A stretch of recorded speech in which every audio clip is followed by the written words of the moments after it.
Fortune house general trading LLC എന്ന് പറയുന്ന company ദുബായിൽ എവിടെയാണ് പ്രവർത്തിക്കുന്നത്? അതിന്റെ ലൊക്കേഷൻ എവിടെയാണ്? അതിന് ഗോഡൌൺ ഉണ്ടോ? ഈ ചോദ്യങ്ങൾക്കൊന്നും മറുപടി ഉണ്ടായില്ല.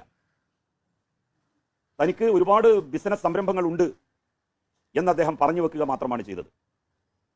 കൊപ്പത്തും കോഴിക്കോട് ഹൈലൈറ്റ് മാളിലും എമ്മി ഫ്രൈഡ് ചിക്കൻ എന്ന് പറയുന്ന ഒരു സ്ഥാപനം, 2 അതിന്റെ ഔട്ട്ലെറ്റുകൾ പ്രവർത്തിക്കുന്നു. 2ലും ലൈസൻസി PK ഫിറോസ് അല്ല, എന്നാൽ അദ്ദേഹത്തിന്റെ ബിനാമികളാണ് എന്നുള്ളത് അദ്ദേഹം തന്നെ സമ്മതിച്ചു. അദ്ദേഹം പറഞ്ഞത് അദ്ദേഹം പാർട്ട്ണറാണ് എന്നാണ്. പിന്നെ അന്വേഷിച്ചപ്പോഴാണ് ദുബായിൽ തന്നെ മറ്റു പല സ്ഥാപനങ്ങളും ഈ എമ്മി എന്ന് പറയുന്ന സ്ഥാപനത്തിന്റെ അതേ ലൈസൻസി പ്രധാനിയായിക്കൊണ്ട് നടത്തപ്പെടുന്ന വിവരം ലഭിക്കുന്നത്. ദുബായിൽ പ്രവർത്തിക്കുന്ന ബ്ലൂഫിൻ ടൂറിസം LLC എന്ന് പറയുന്ന സ്ഥാപനം, അതുപോലെ തന്നെ അതിനോടനുബന്ധിച്ച് പ്രവർത്തിക്കുന്ന ബ്ലൂഫിൻ പ്രോപ്പർട്ടി കെയർ എന്ന് പറയുന്ന സ്ഥാപനം, ക്ലീനിങ് മറ്റു കാര്യങ്ങൾ ഇതൊക്കെ ചെയ്യുന്ന വലിയ സ്ഥാപനങ്ങൾ, ഇതിനൊക്കെ തന്നെ ഭീമമായിട്ടുള്ള സാമ്പത്തിക മുടക്ക് ആവശ്യമാണ്.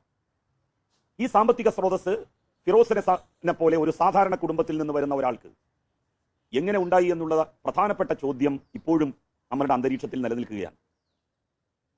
അതിന് അദ്ദേഹം ഇതുവരെയും മറുപടി പറഞ്ഞിട്ടില്ല. താൻ ഏതൊക്കെ കമ്പനികളുടെ പാർട്ട്ണറാണ് എന്നുള്ള വിവരം അദ്ദേഹം ഇതുവരെയും വെളിപ്പെടുത്തിയിട്ടില്ല. എത്ര മറച്ചു വെക്കാൻ കഴിയുമോ അത്രയും മറച്ചു വെച്ച് ആരെങ്കിലും ഇത് കൊണ്ടുവരുന്നത് മാത്രം സമ്മതിച്ചാൽ മതി എന്നുള്ള നിലയിലാണ് അദ്ദേഹം നിൽക്കുന്നത്.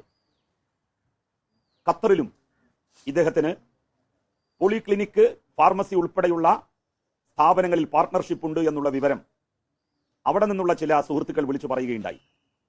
അതിന്റെ തെളിവുകൾ അവർ ശേഖരിച്ചു കൊണ്ടിരിക്കുകയാണ്. പക്ഷെ ഇതുവരെ പറഞ്ഞ ഒരു കാര്യത്തിനും ശ്രീ PK ഫിറോസ് ഒരു മറുപടിയും പറഞ്ഞിട്ടില്ല.